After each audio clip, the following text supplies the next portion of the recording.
In 2015, Matthew Keenan started doing voluntary work for the daycare centers of the Đà Nẵng Association for Victims of Agent Orange. One can find him participating in various activities at the centers, working with the staff, making incense sticks for sale, gardening, dancing, playing football, or teaching English. He always keeps a smile on his face while receiving international guests and talked to them about problems caused by Agent Orange and its effects on Vietnamese adults and children. What has brought Matthew Keenan to Vietnam and made him Uncle Matt of the Đà Nẵng Association for Victims of Agent Orange? Hello and welcome to this edition of Talk Vietnam.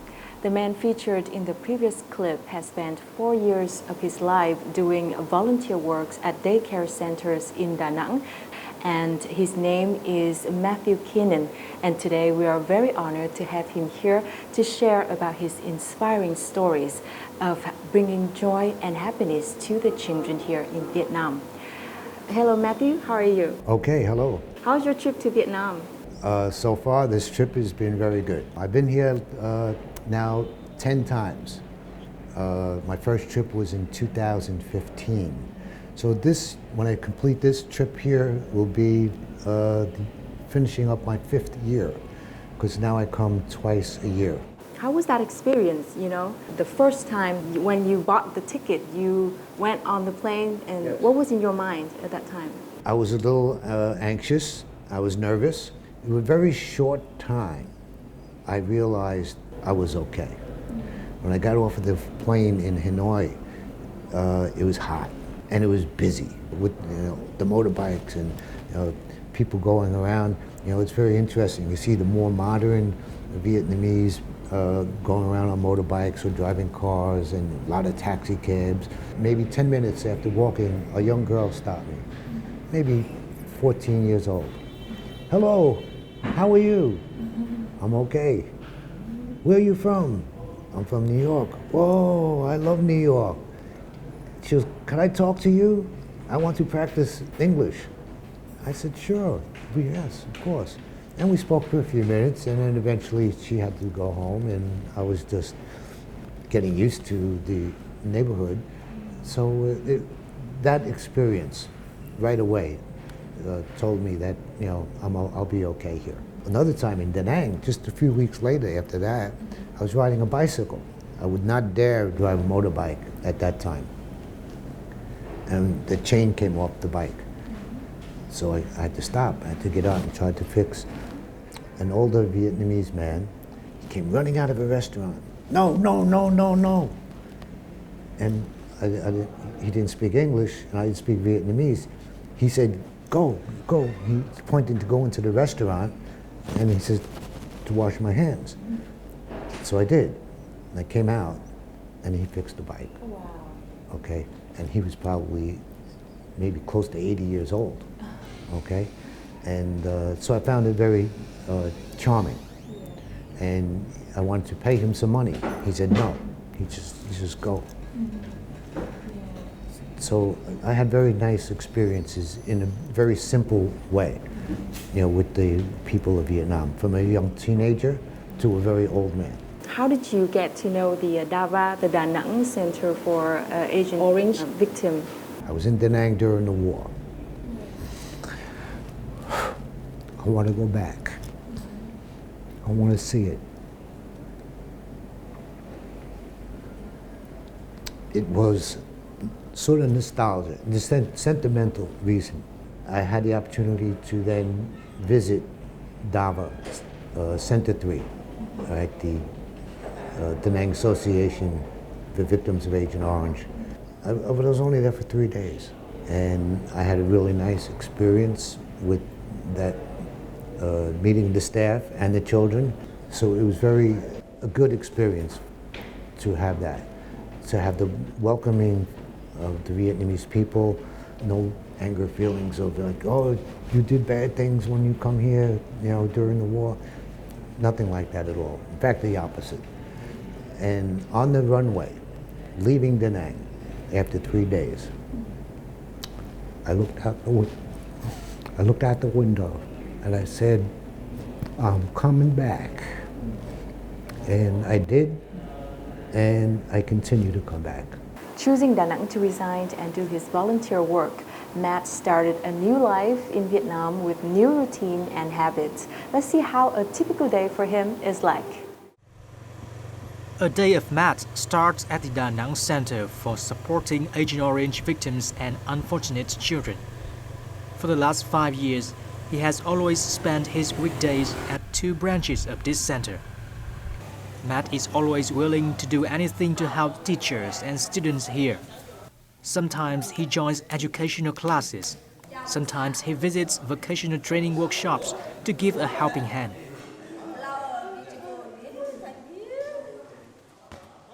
But as an American, he enjoys teaching children basketball and English the most. Matt is always keen to show the children each movement of basketball. Each time Matt scores a goal, the children applaud joyfully and try to follow him. Matt's English lessons are always full of laughter. It is almost impossible to explain the meanings of words to the children with disabilities. So Matt always pops up with funny movements to explain the words. This helps them understand quickly and makes the lessons more interesting.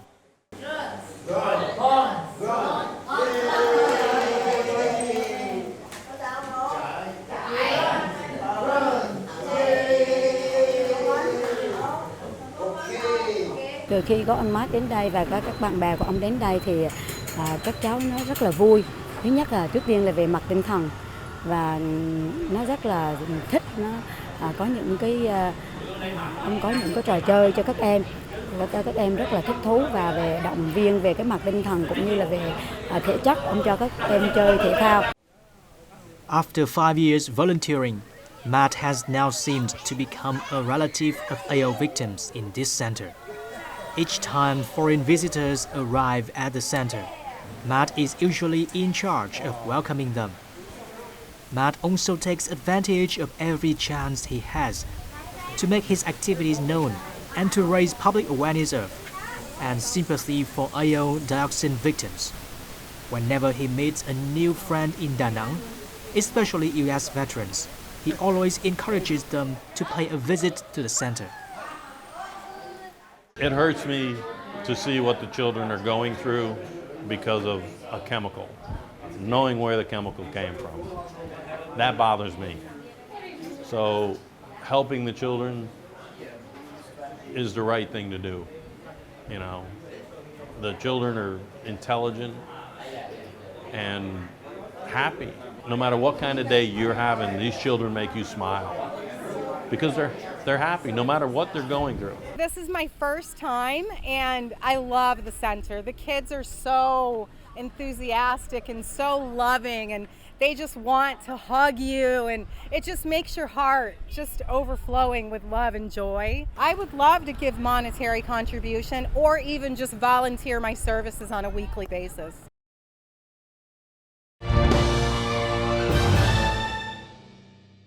That's a really beautiful story. But I want you to share more about the first time that you saw the children at Dava. How was it? The first time, I would say that I was just like amazed at the effect that this chemical dioxin had on these people. It's a little bit difficult because you're seeing children who have a variety of different problems. Some can't hear or talk. Some can't, some have some type of physical deformity with their body. Maybe their arms or hands are deformed in some way. They can't attend a regular school like other children. I learned very quickly not to see that. It's not that I don't see it, but I want to bring them a smile. I want to bring them a happy face. But how did you communicate with them? Because obviously they don't speak English. No, I don't know. It works. It works. I know simple things, simple expressions. Like in the morning, I don't say just say "Chao boy sang," "Chao boy sang," you know. Yeah. So I try to bring a lively spirit. One time I dressed up as a clown.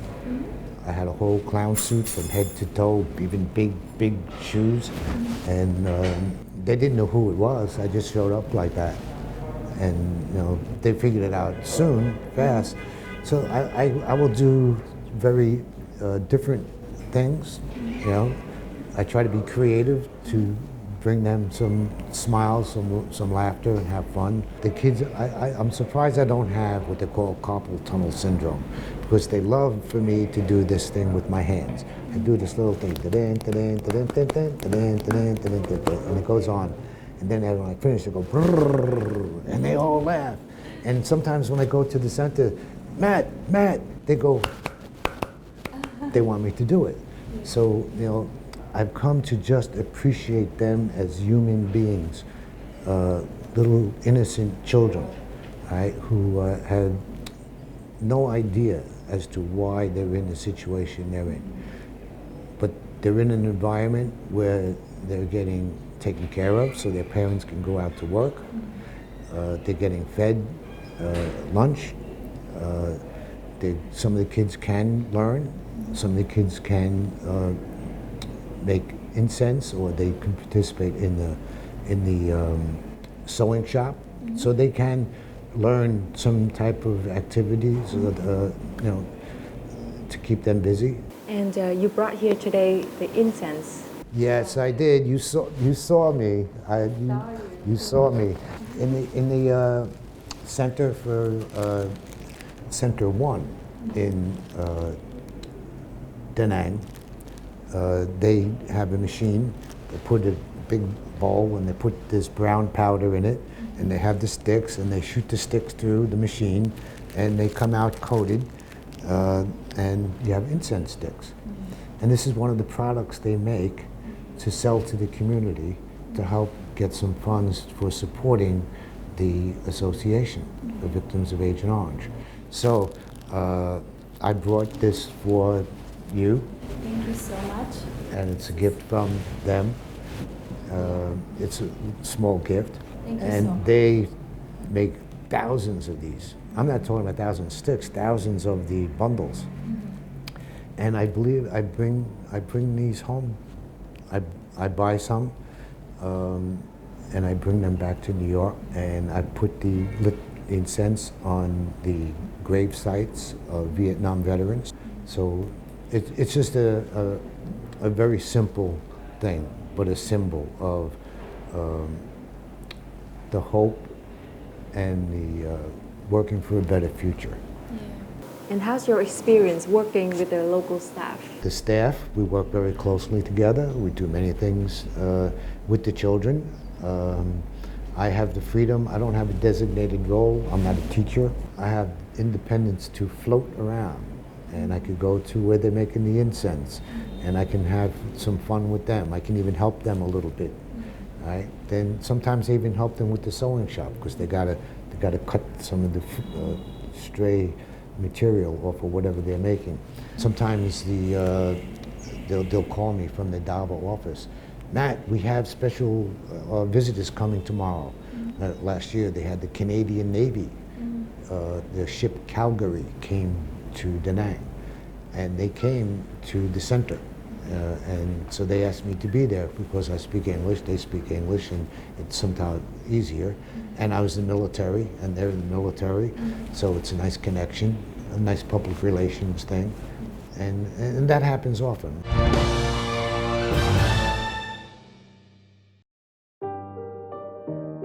Matt Keenan joined the war in Vietnam by the end of 1971 as an administrative specialist, traveling to Cam Ranh Bay, Chu Lai, and Da Nang.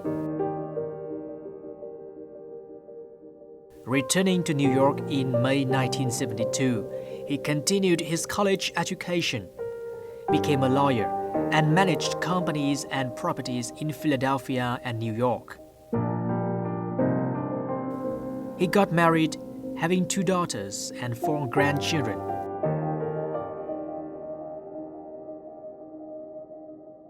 In 2012, Matt Keenan was diagnosed with prostate cancer, which his doctors suspected was related to his exposure to Agent Orange.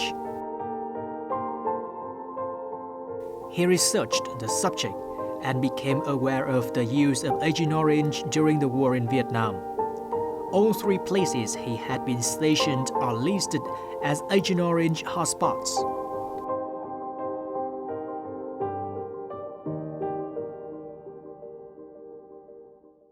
So how was it when you received the news from your doctor? And I know it's very difficult to share, but can you tell us Well, more about it? I always tried to be a positive thinking person. I had friends, 2 special friends that I grew up with as children in school, John Burke and Jimmy Thompson. Jimmy we called Bevo, that was his nickname. And he served in Vietnam with me in Da Nang at the United States Air Force Base. And both of those fellows, Vietnam veterans, died as a result of exposure to Agent Orange. Jimmy died the day I came to Vietnam last year, July 23rd. And you landed in Da Nang. I landed when I got to the Da Nang airport at the place where Bevo was assigned, where I met him many times, where he was exposed to Agent Orange. When that plane landed, I got a text message. Matt, Jimmy died. That's really shocking. Yes. Yeah. To be at the place Yeah. where he was exposed to Agent Orange and where we were both together 50 years ago. It was like it was like I received a message from him saying, Matt, I left, but I'm still with you.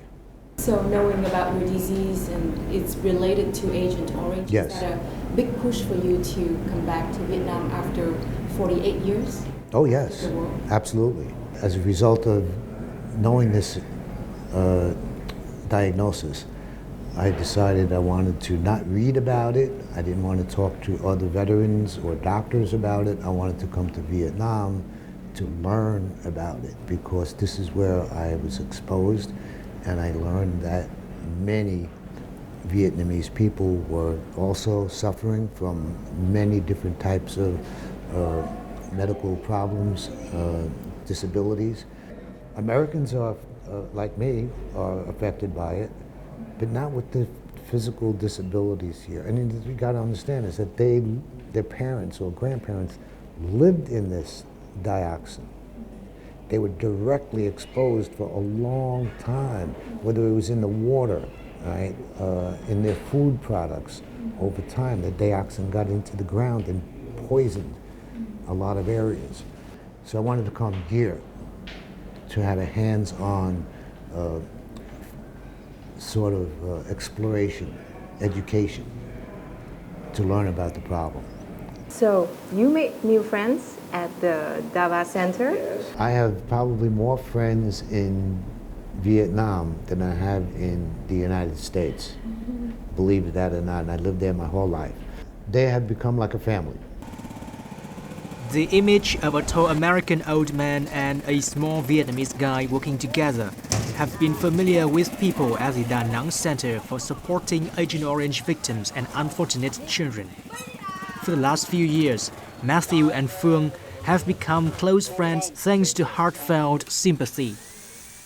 Bản thân tôi cũng là một nạn nhân chất độc da cam, bị do chất độc da cam ảnh hưởng cho nên nó bị bất hạnh.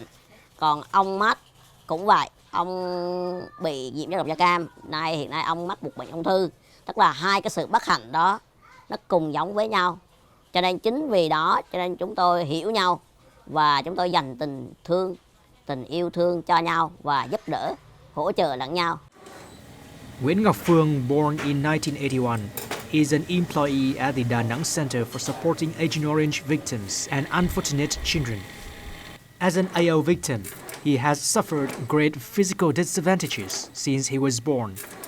But he still thinks he's luckier than many other victims because he still has a sound mind and all senses.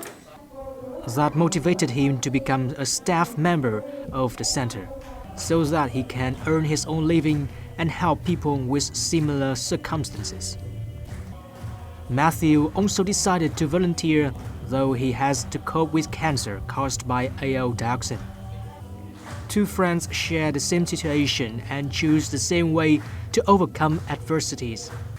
This results in their sympathy and closeness, although they are from distant countries and at different ages and speak different languages. Ok, Matt, mời Matt uống nước. Come on, Ờ, come on. Nước. nước. Water. What's up? 1, 2, 3, vô. 1, 2, 3, vô.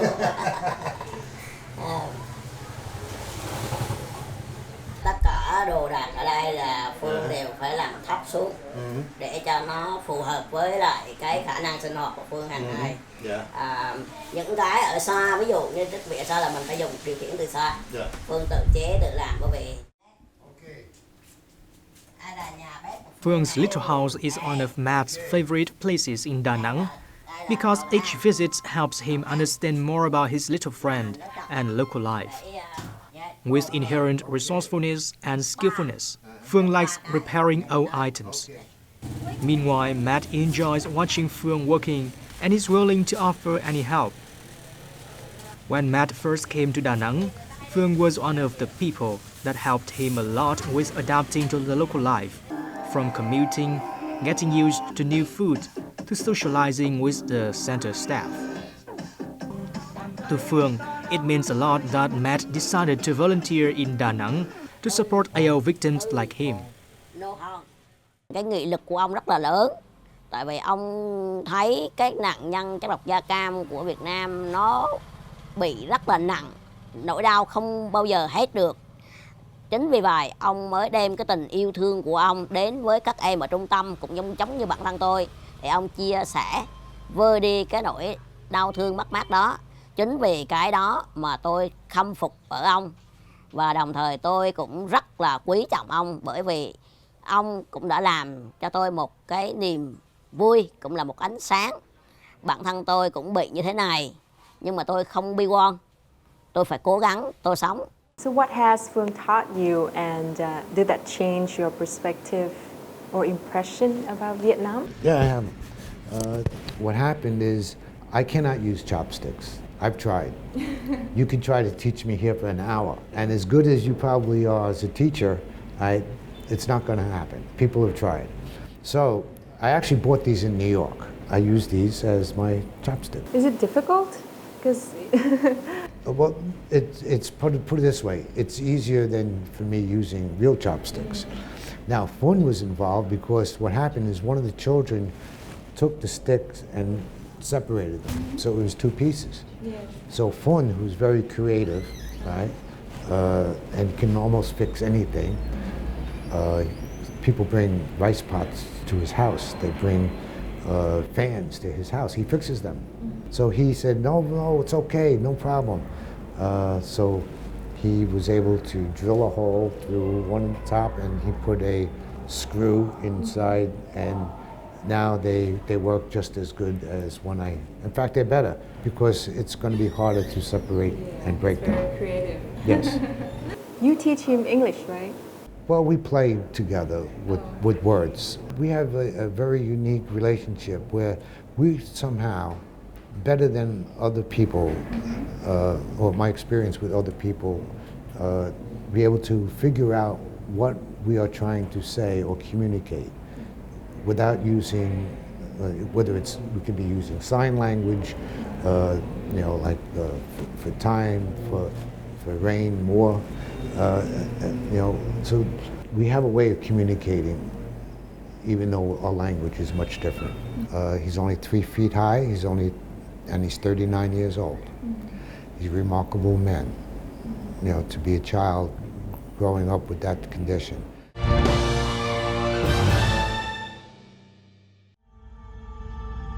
Since he found out that there are many Vietnamese children who are seriously affected by Agent Orange, Matt always believes that he and AO victims in Vietnam have a common connection, which urged him to return to Vietnam in 2015.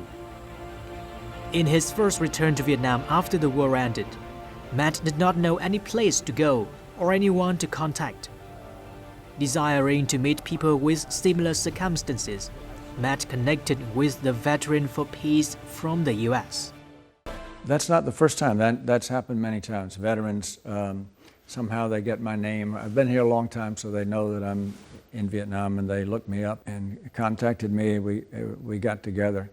Really offered for him a chance to do something directly to help families dealing with Agent Orange. And he now has a very close connection. This is my first time coming back to Vietnam after 45 years. Never in my imagination I ever think I would come to Vietnam, a place I was here during a war.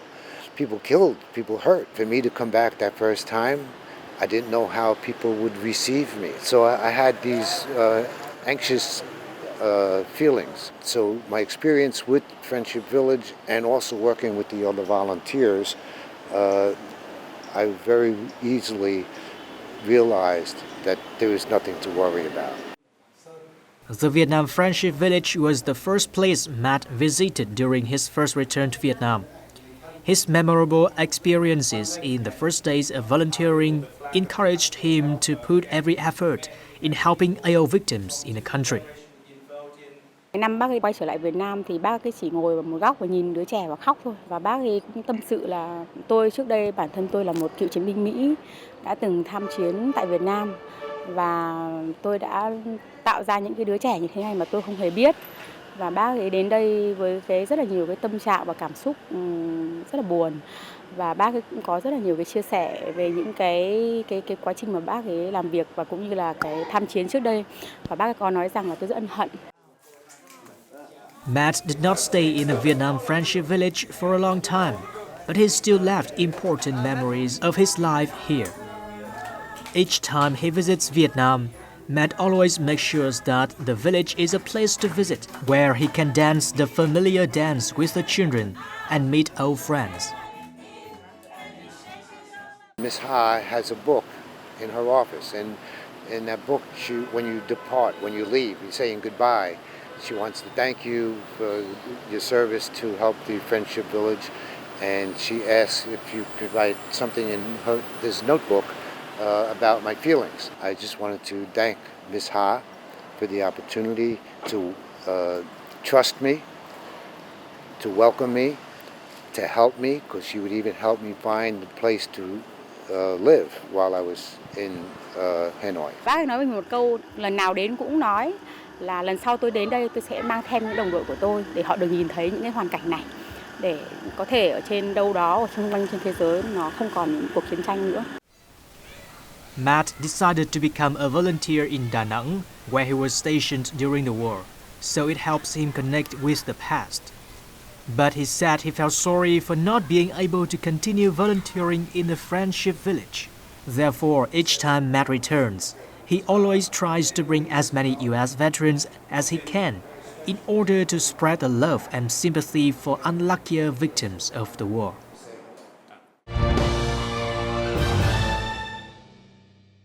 So when you decided to come back to Vietnam, how did you start your research process, and how did you get to know the Veteran for Peace organization, and how did all of the process start?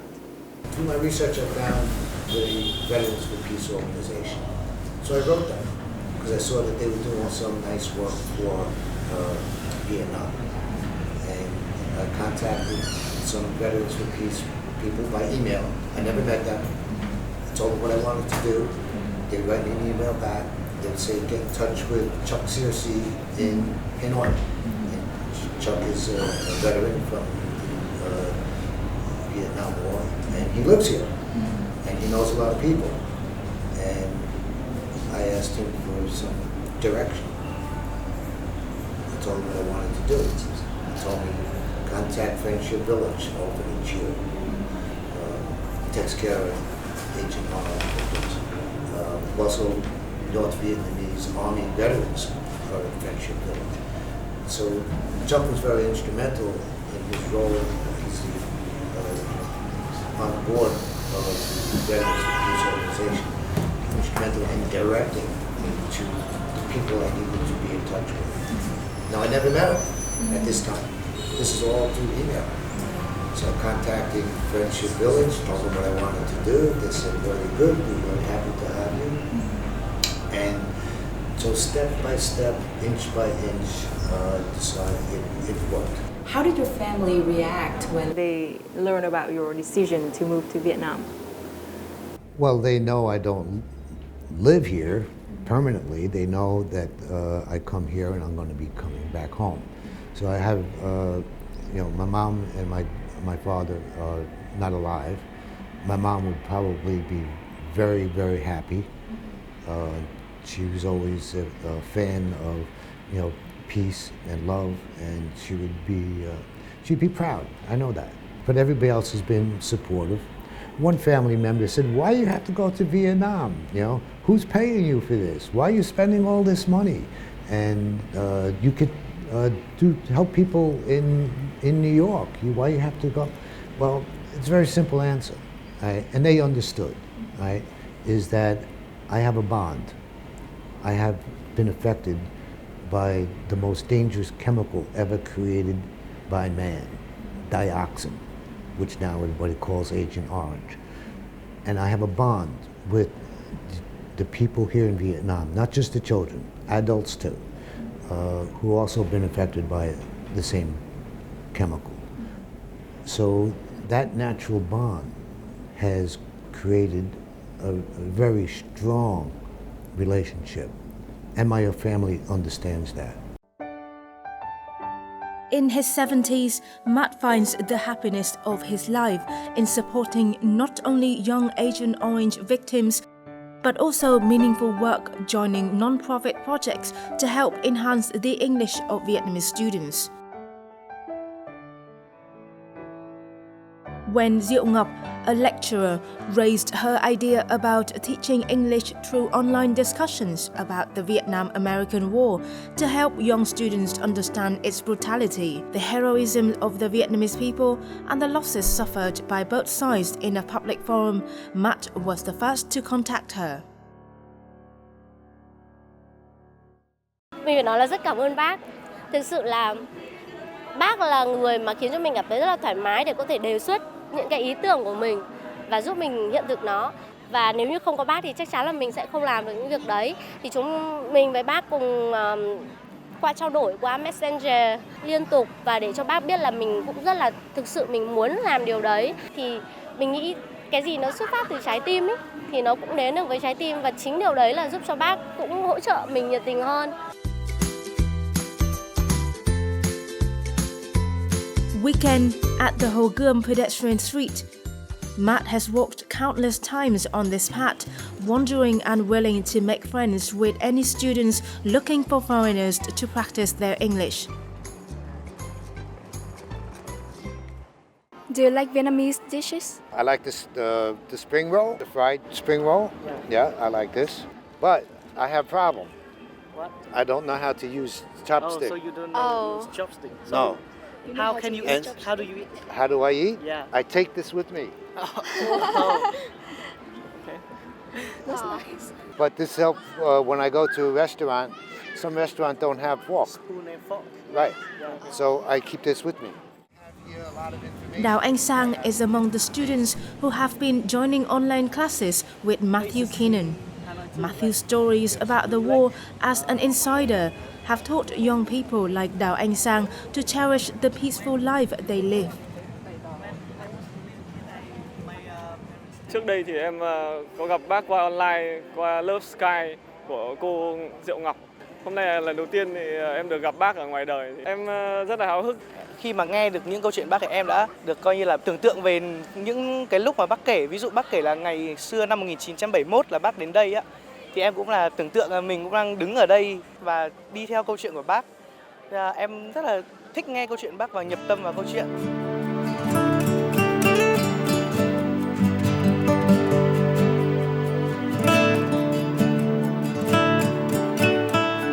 More than 40 years after the end of the Vietnam War, Matt is among dozens of aging former American soldiers who have returned to Vietnam.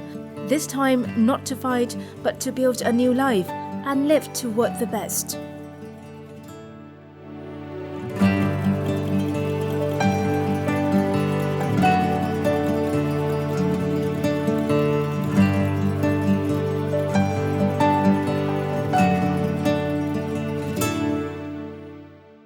Looking back, is there anything that you regret or you may do different if you could? No, I can't. You know, there are always things, well, what happened? There are decisions I made in life that were very bad. I will admit that, okay? If I made a different decision at that time to do something else, maybe I would not be here today. When I was here in the Army, I was not a soldier in the sense of fighting. I never had to shoot anybody, okay? I had to do guard duty up in the hills overlooking Da Nang, and we had to set up machine guns and mines and protect the perimeter of where we were. But I never had to engage in any battles. We didn't like the war because the government told me to come, okay? I didn't come voluntarily like I am now. So you brought here something from the past, right? Something that you always carried with you when you were a soldier in Vietnam. Can you share with us? I have these, what they call the dog tags, identification tags. I wear it because it inspires conversation. When people see this, no matter what age, a lot of times they're older gentlemen, they recognize right away, American Army. And what happens, we then can start to have a conversation. So what this was for identification for, in case I died, they would have a way to identify who this body is. Now it is a means of life, communication, engaging with people. Is there any message you want to send to our Vietnamese audience out there? Well, yes. Other than what we just spoke about, as trying to continue working for a better future, to not be part of a problem, but to be part of a solution. You know, to help, right? It's okay to have hope, but hope by itself without help does nothing.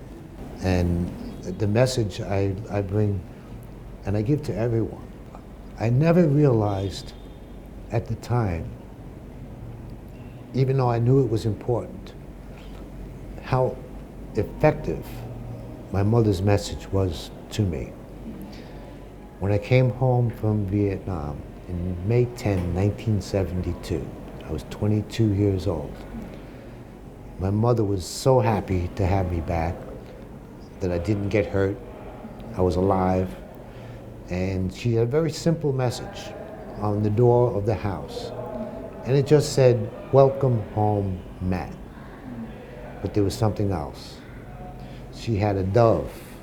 Dove is symbol of peace. And she had the words, love, peace, and happiness. So, I still have that sign at home. So the message I have, and the message I give everyone, is the message my mother gave me. And that is, for your audience, for all the people I interact with and I get to know and work with, I give my mother's message for love, peace, and happiness. Thank you very much, Mr. Matthew Keenan, for your beautiful story. Thank you.